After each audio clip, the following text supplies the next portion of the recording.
Bienvenue dans ce nouveau billet de la Bourse en stress numéro 85 en date donc du 29 octobre 2021. Alors, nous allons attaquer directement avec les secteurs. On regarde les secteurs sur un an. Vous voyez comme quoi ils sont tous positifs. Alors, certains, beaucoup, extrêmement positifs, comme ici on voit l'énergie, mais en tous les cas c'est intéressant. Si on regarde maintenant sur 6 mois, on voit comme quoi ils sont toujours tous positifs. Et ça, c'est un indicateur très important.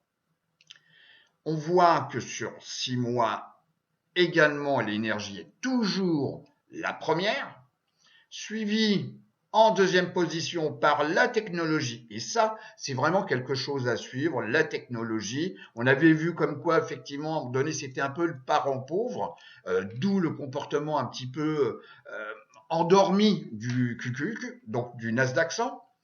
On voit également le real estate qui superforme quand même, 13%, 14% j'arrondis sur 6 mois. Bon, alors que nous disent les secteurs sur 3 mois. Sur 3 mois, donc là, effectivement, vous voyez comme quoi sur 3 mois, il y en a, il y en a qu'un seul qui est négatif, c'est les services de télécommunication. Ok. On a quand même ici toujours l'énergie qui superforme à pratiquement 16%. On a pratiquement à 10% les financières. Je regarde les secteurs, donc ici sur 6 mois, par rapport à l'indice de référence qui est le SPX. Eh bien, déjà, c'est à partir de là que nous allons faire le tri. Le tri des secteurs dans lesquels nous allons entrer.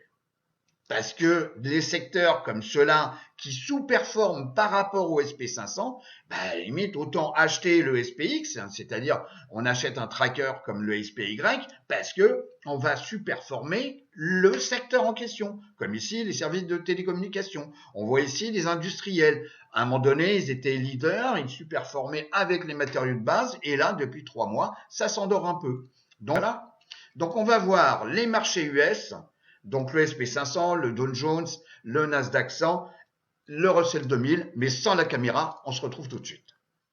Le SP500 vient de faire un plus haut historique et en clôture, donc le 29, et vous voyez, on a clôturé à 4605.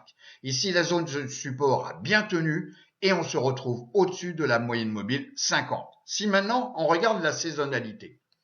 La saisonnalité, on la suit depuis quelques temps et on voit comme quoi au mois donc d'octobre, généralement, on avait 58% de probabilité de finir plus haut qu'on avait commencé. C'est bien ce qui s'est passé en tous les cas pour le mois d'octobre. Pour le mois de novembre, 83% où les cours finissent plus haut à la fin du mois qu'ils n'ont commencé. Le VIX, on vient de nouveau tester donc le niveau de support à 15, voilà, à 15.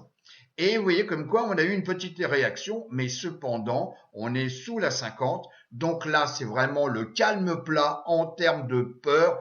Et ce qui veut dire aussi, c'est que pour les options, ça dévalorise en tous les cas, dévalorise le cours des options.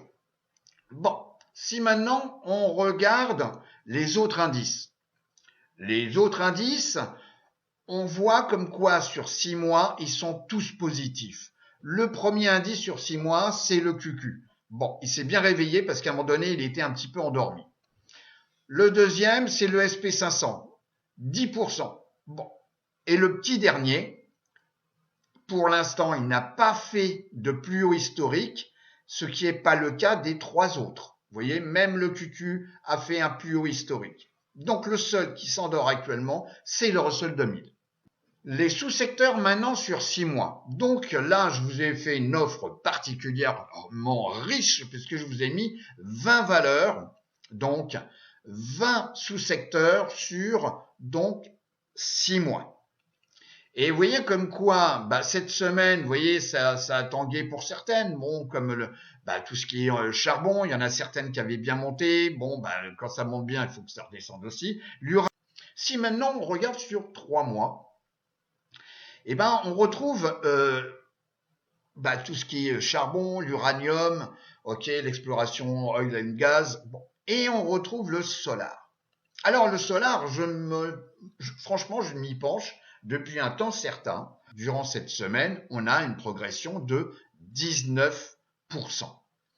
Sur 3 mois, on a pratiquement 26%. Et vous voyez comme quoi, rien que dans la journée de vendredi, le 29, on a eu une belle accélération de 2,6%. Puisque effectivement, j'ai fait un tri sur Finviz et là, sur l'industrie, j'ai mis Solar.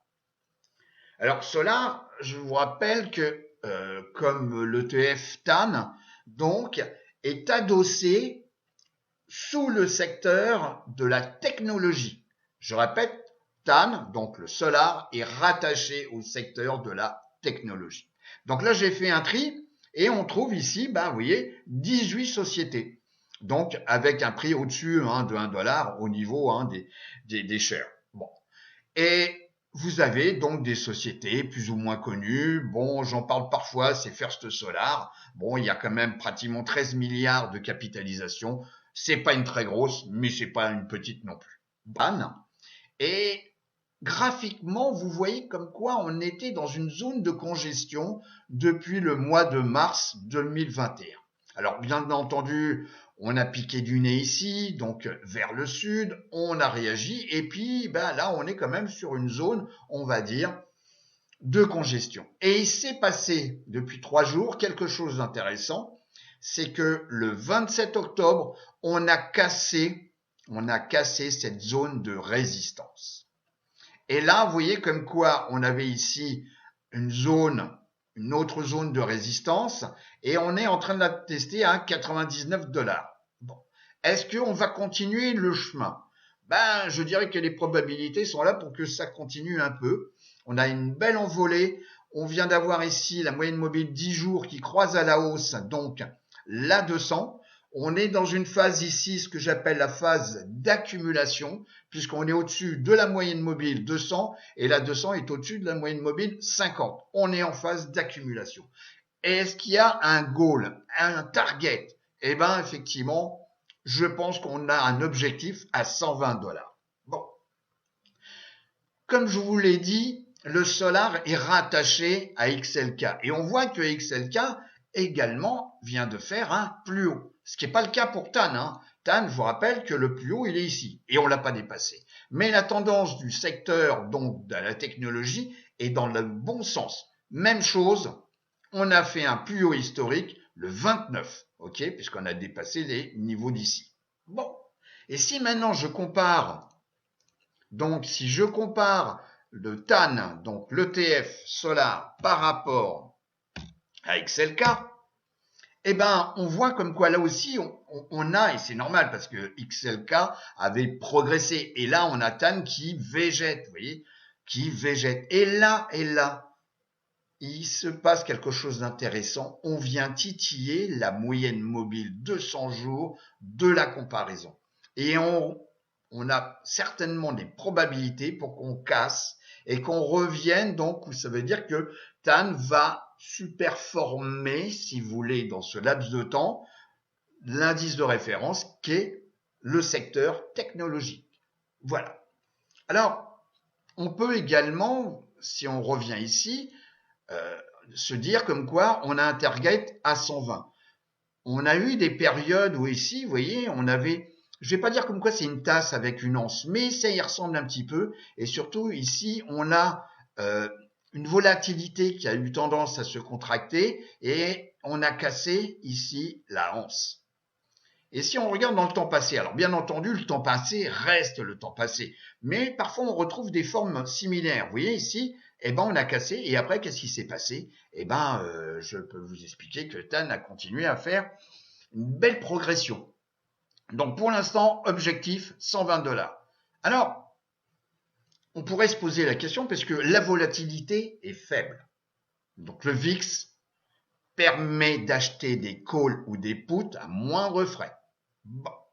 Deuxièmement, XLK fait un plus haut historique et on a une tendance haussière. TAN vient de dépasser une zone de congestion, donc on va dire l'anse de la tasse, Donc tout ça, je mets les probabilités de mon côté. Et si je prenais donc sur une échéance, vous voyez, donc d'avril, le 14 avril, j'achète à pas cher puisque le VIX est faible. Donc j'ai une dévalorisation des prix, donc des options, et acheter par exemple soit un call en dehors de la monnaie, donc à 120 ou 125. Parce que pour l'instant, je vais acheter du temps. De temps, j'en ai jusqu'au mois d'avril, donc 2022. Et là, ça me fait un risque minimum.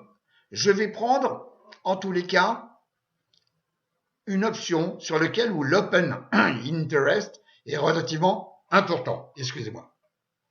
Donc, je vais acheter du 125, un strike 125, échéance avril, ok, et je risque de décaisser entre 310 et 340. Pourquoi 310, 340? Parce que il faut multiplier par 100. Quand j'achète des calls, il y a 100 shares derrière. Donc, mon risque va être de maximum, si j'achète à ce prix-là, mais je peux mettre au middle point, donc par exemple, ça va me faire 325, voilà. Je vais décaisser 325, donc mon risque, il est minime, mon risque, il est de 325. Si par contre, on revient ici et que le cours s'approche du strike, croyez-moi que déjà on va retrouver, donc il faut arriver à 125 pour être à la monnaie, ok, puisque j'achète une option strike 125, et à partir du moment où j'aurai dépassé les 125 $, je vais avoir de la valeur intrinsèque. Et croyez-moi que le prix de l'option n'aura plus du tout le même prix. Et c'est là où beaucoup se font de l'argent. Là, on vient de voir donc le secteur du solar.